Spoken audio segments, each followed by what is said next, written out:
Hey, what's up YouTube? Uh, First time making a video, so if I miss something, give me a break or just let me know what I missed and I'll try to answer it if I can.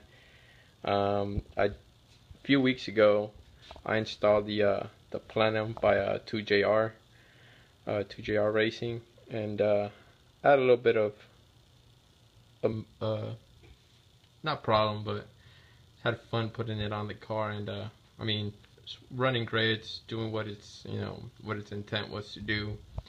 But one thing I also should have done was install the oil catch can by Mishimoto that I just installed yesterday and today.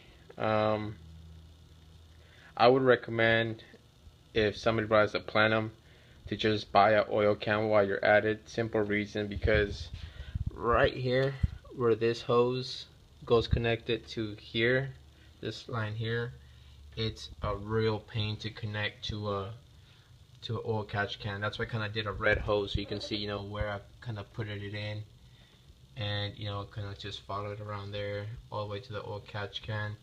And then I put this clear one here, coming into the intake, and then this one here connected it to the red one here with the T connection, and into the insert for the oil catch can. So I did notice I did have to take off the plenum to put the hose back there, because it's really snug fit. So if anybody's thinking about doing the plenum on their car, or at least this one that hasn't done it, I highly recommend it, because it's gonna save you the work that I had to do twice. I had to take it off last night and put it back on. It took like 15-20 minutes with some help, which wasn't too much of a problem. But I mean, if you want to save yourself the work, then by all means. I did some mods on the Plenum myself. This one here I did kind of file down. Simple reason, because it hits here. You can see the hole where it was hitting, where it still kind of hits. You can still see some here on the top of the hood. I also, since the bar was hitting here, right there, I did kind of cut a piece right off, so now it can bolt on perfectly and not hit. I also did the old bracket here.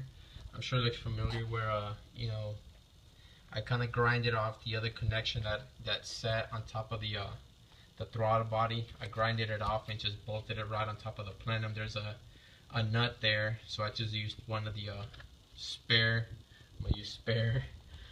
bolts on here, and it sits perfectly with the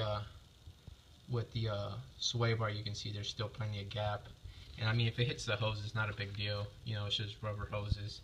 The throttle body as well, I flipped it this way. Simple reason, sway bar would not fit with the throttle body, the normal position, I guess that you want to call it. So tried it out this way. I mean, it's been working fine. I've been having the car running for 2 weeks now, and no problems whatsoever.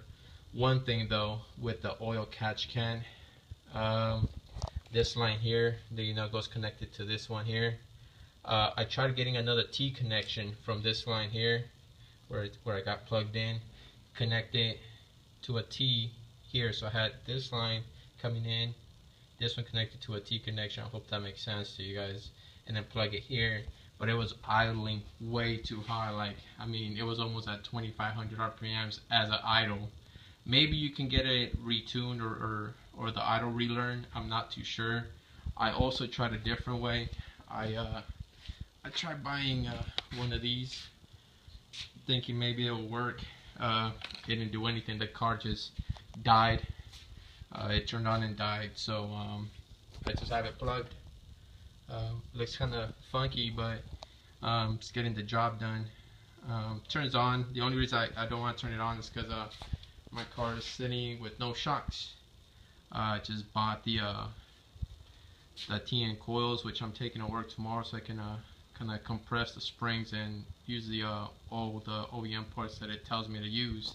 Also, every time we do little do-it-yourself at home mods, you always kind of screw something up. So I kind of messed up the thread. The camera lens is a little bit dirty, but messed this one up, so I got to get a new one ordered. Luckily, it was the only one that was screwed up, so take that with me to work tomorrow. If you guys got any questions, man, let me know. I also put a new grounding kit. I've seen some online. I got this idea from Poor Man Mod, so thank you guys if you guys watch this video, or you guys watch their videos. They're real awesome.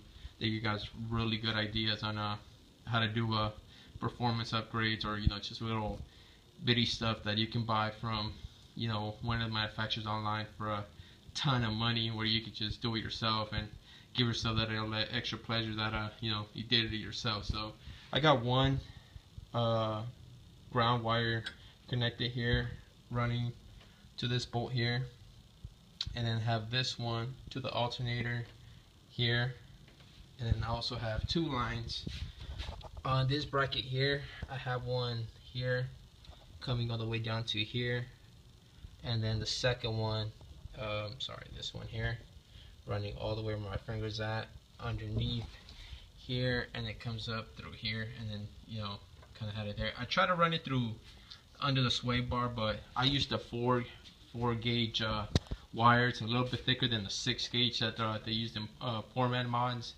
Decision's up to you guys. I mean, there's so many ways to do mods to your car. It's ridiculous. That's why you get that little extra pleasure knowing that you did it yourself.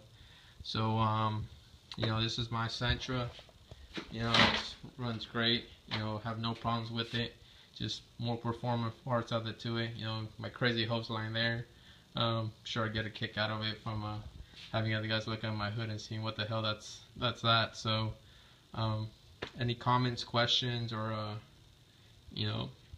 just ideas, shoot me a comment or a email, and let me know. I also got the pulleys as well. You can kind of see the red part right there. That's the power steering one. And then I also got the other one back here hiding. Oh, you can't really see it, but I got the other one down there for the drive. That slotted drove the rotors on the car. So got a little bit of parts on it. So thanks again, guys, for watching my video. Question, comments, shoot me a message and let me know. Thanks.